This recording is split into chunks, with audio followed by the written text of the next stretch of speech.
Il y a certaines personnes qui attendent le jour de ta mort pour avoir la paix du cœur.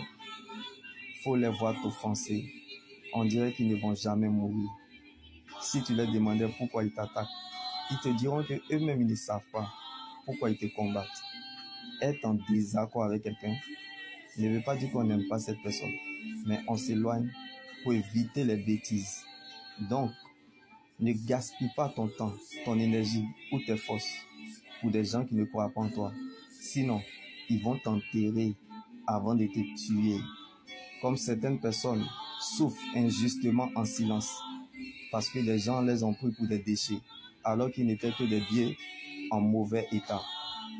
Alors ne réagis plus comme une pièce de monnaie, mais plutôt comme un billet d'argent, car on ne tire pas sur un cadavre. Ceux qui t'offensent sont déjà couchés, ils sont déjà fatés. Comme ceux qui sont allés jeter Abednego, Shadrach et Meshach dans la fournaise de feu ardent ont été emportés par cette fournaise elle-même. Alors ne commence pas ce que tu ne peux pas terminer, car dans la vie, il y a des gens qui sont avalables. Ils pensent que vous ressemblerez à leurs cicatrices. Vous pensez une personne trop occupée va passer son temps à combattre les autres? Bien-aimé, la sagesse, c'est aussi comprendre ce qui ne mérite pas notre réaction. Donc le silence de Dieu attire le silence de l'homme, car les grands combats se gagnent dans le secret. Donc ce que Dieu fait pour nous dans le secret est plus grand que ce que nous regardons ou traversons. Les critiques sont les réflexions de leur amertume. Donc vaut mieux garder sa paix intérieure que de chercher sa raison. Il faut savoir garder raison. Car Dieu n'arrangera pas, mais il s'arrangera à ton sujet. Non pas parce que tu as raison, mais parce que tu es sa raison. Que les gens veuillent ou pas, la bénédiction repose sur vous. Comme Jésus dormait pendant la tempête.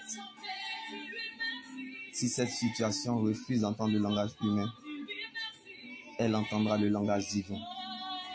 Nous appelons la paix en décidant d'être calme dans le présent.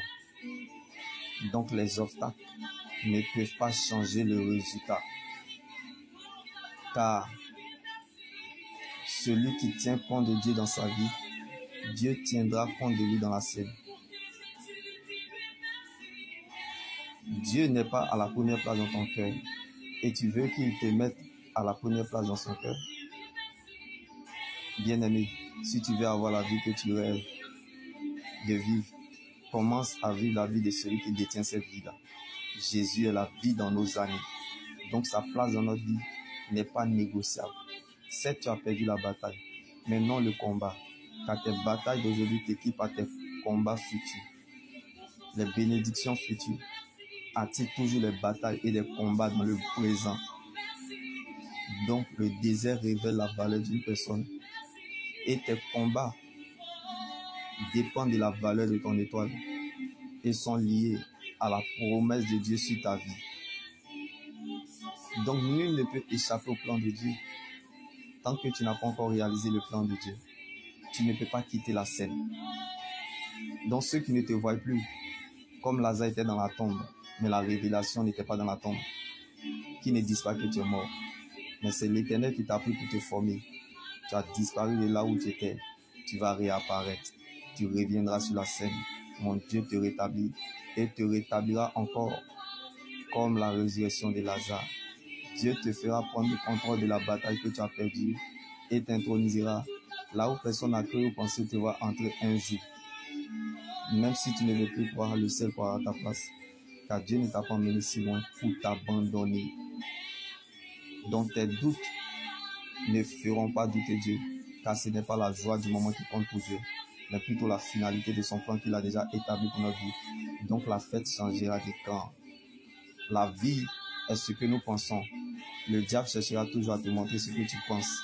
Tu peux perdre ce que tu as, mais tu ne peux pas perdre ce que tu es, car l'éternité est ce que Dieu pense de nous. Donc Dieu te fera toujours apprécier ce que tu es. Donc ce n'est pas les circonstances qui déterminent ta fin, mais c'est ce que tu es, tu le deviendras. Tu ne deviendras pas autre chose que ce que Dieu a planifié, programmé, décidé. Car les hommes tracent, mais c'est Dieu qui écrit l'histoire. Donc la meilleure prédication, c'est votre propre histoire avec Dieu. Tu es ce que tu deviendras et non ce que tu traverses. Car ce n'est pas la condition de vie qui détermine ta fin, mais c'est la parole de Dieu qui conditionne ta vie. Donc c'est ton attitude en face de la situation qui déterminera la qualité de ta vie. Et c'est ton attitude envers les autres qui préparera ton altitude. Donc, bien aimé, il n'y a rien qui est caché sous le soleil. Tout ce qui est et se fera a été fait autrefois. Alors, laisse-moi t'annoncer cette bonne nouvelle en ce jour que c'est ta manière de voir Dieu dans cette situation est proportionnelle à la façon dont le ciel va t'exaucer. Donc, ta manière de voir Dieu ne détermine pas que ta situation doit forcément changer, mais tu seras changé au nom de Jésus. Car la personne à la promesse n'est pas la même personne au stade de l'accomplissement. Donc tu es plus grand que ton aujourd'hui, même si le temps est contre toi.